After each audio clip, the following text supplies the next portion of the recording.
Greenland is all over the news, and the media is missing out on a key reason why everyone's so interested in Greenland. Right now, the focus has been all about national security, from Arctic defenses to military bases and it being a strategic territory. But that's not the full picture of why Greenland really matters. I'm a labor economist and I study how innovation impacts jobs and the overall economy. Greenland is essential because, as we know, we're entering into an era of artificial intelligence and automation, and Greenland sits at the intersection of three things that are needed for AI to thrive: critical minerals, land, and the potential to develop an entire new AI infrastructure. As the Arctic melts, Greenland is moving from the margins of the global economy right to the center of it. It's not because it's going to be a battlefield, but because of its infrastructure.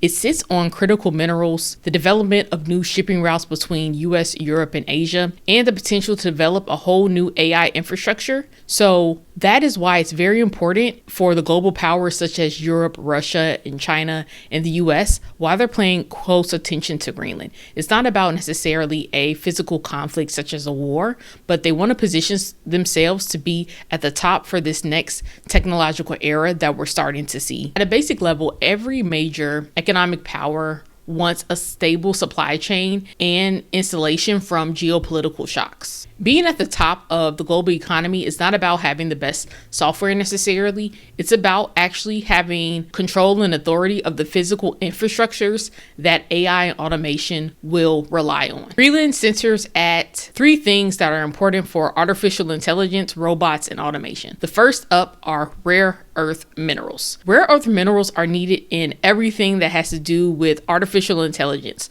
from semiconductor chips to electric vehicles to renewable energy systems to infrastructure to the way houses are going to be developed, and even our laptops and how you're even able to watch me on YouTube. And China right now is controlling that game. With so much tension between the United States and China and other economic powers, China may feel less inclined to share the rare earth minerals with the United States. So United States is looking across the world and how they can start having more control over different rare earth minerals needed to sustain the artificial intelligence and automation era. Not only does Greenland have a lot of rare earth minerals, because of the climate changing and the Arctic melting at a rapid pace, this will expand shipping routes. This will shorten shipping and trade between two key partners with the United States, Europe and Asia. So having your military bases and logistically having different trade routes in the future, this can really change the game and who's dominating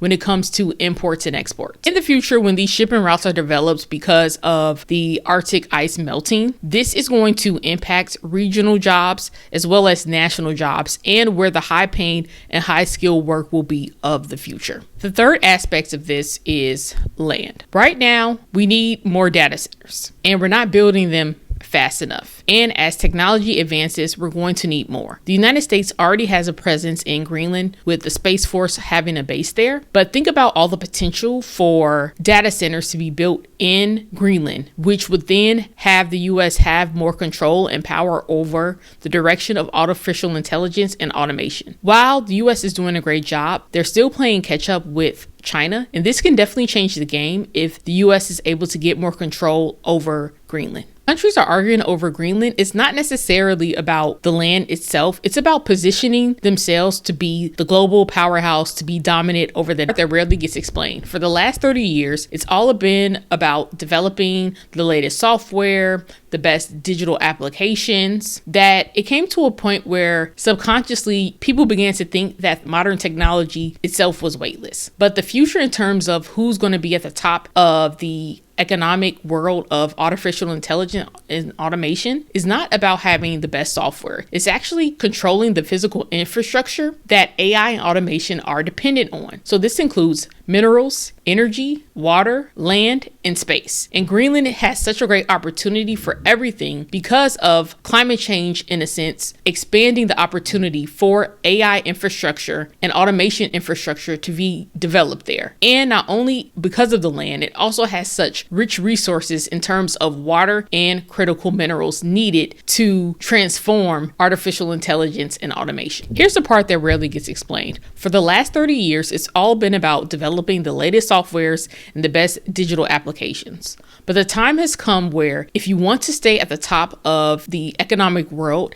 it's about controlling the physical infrastructure that AI and automation are dependent on.